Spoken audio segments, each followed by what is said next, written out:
भीमाशंकर ज्योतिर्लिंग। तो आइए आज करते हैं हम श्री भीमाशंकर के दर्शन और जानते हैं उनकी कथा के बारे में। श्री भीमाशंकर ज्योतिर्लिंग पुणे से लगभग 100 किलोमीटर दूर सह्याद्री की पहाड़ी पर स्थित है। इसे भीमाशंकर के साथ में मोटेश्वर महादेव के नाम से भी जाना जाता है। इस ज्योतिर्लिंग की स्थापना के विषय में शिव पुराण में ये कथा वर्णित है। प्राचीन काल में भीम नामक एक महाप्रतापी राक्षस था। वह कामरूप प्रदेश में अपनी माँ के साथ रहता था। वह महाबली राक्षस राज रावण के छोटे भाई कुंभकर्ण का पुत्र था, लेकिन उसने अपने पिता को कभी देखा नहीं था। उसके होश संभालने के पहले ही भगवान राम के द्वारा कुंभकर्ण का वध कर दिया गया था। जब वह युवावस्था को प्राप्त हुआ तब उसकी माता ने उसे सारी बातें बताई।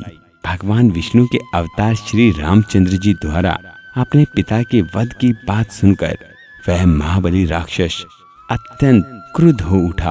अब वह निरंतर भगवान श्री हरि के वध का उपाय सोचने लगा। उसने अपने अभिष्ट की प्राप्ति के लिए 1000 वर्ष तक कठिन तपस्या की। उसकी तपस्या से प्रसन्न होकर ब्रह्मा जी ने उसे लोक विजयी होने का वर दे दिया।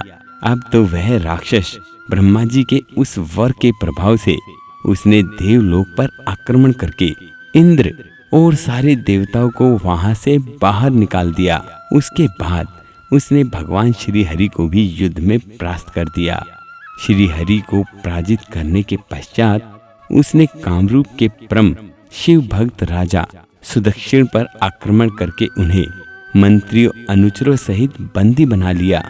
इस प्रकार धीरे धीरे उसने सारे लोगों पर अपना अधिकार जमा लिया।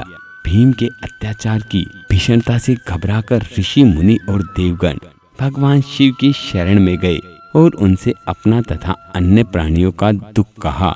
उनकी यह प्रार्थना सुनकर भगवान शिव ने कहा, मैं जल्द ही उस अत्याचारी राक्षस का संहार करूंगा।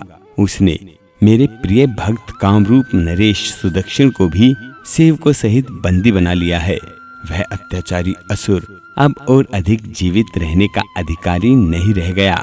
भगवान शिव से यह आश्वासन पाकर ऋषि मुनि और देवगण अपने अपने स्थान पर लौट गए। इधर राक्षस भीम के बंदी गृह में पड़े हुए राजा सुदक्षिण ने भगवान शिव का ध्यान किया। वे अपने सामने पार्थिव शिवलिंग रखकर अर्चना कर रहे थे।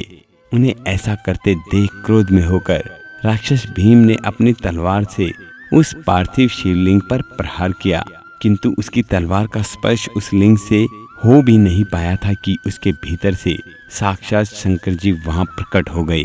उन्होंने अपनी हुंकार मात्र से उस राक्षस को वहीं जलाकर भस्म कर दिया।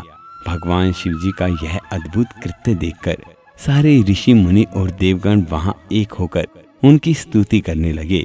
उन लोगों ने भगवान शिव से प्रार्थना की, हे महादेव, आप लोक कल्याण के लिए सदा यहीं निवास करें। यह क्षेत्र शास्त्रों में अपवित्र बताया गया है। आपके निवास से यह परम पवित्र पुण्य क्षेत्र बन जाएगा। भगवान शिव ने सबकी यह प्रार्थना स्वीकार कर ली। वहां वह ज्योतिर्लिंग के रूप में सदा के लिए निवास करने लगे। उनका यह ज्योतिर्लिंग भीमेश्वर के नाम से विख्यात हुआ। शिव पुराण में यह कथा पूरे विस्तार से दी गई है। इस ज्योतिर्लिंग की महिमा अमोघ है। इसके दर्शन का फल कभी व्यर्थ नहीं जाता। भक्तों की सभी मनोकामनाएं यहाँ आकर पूर्ण हो जाती हैं। भोले बाबा अपने भक्तों पर कभी भी कष्ट नहीं होने देते।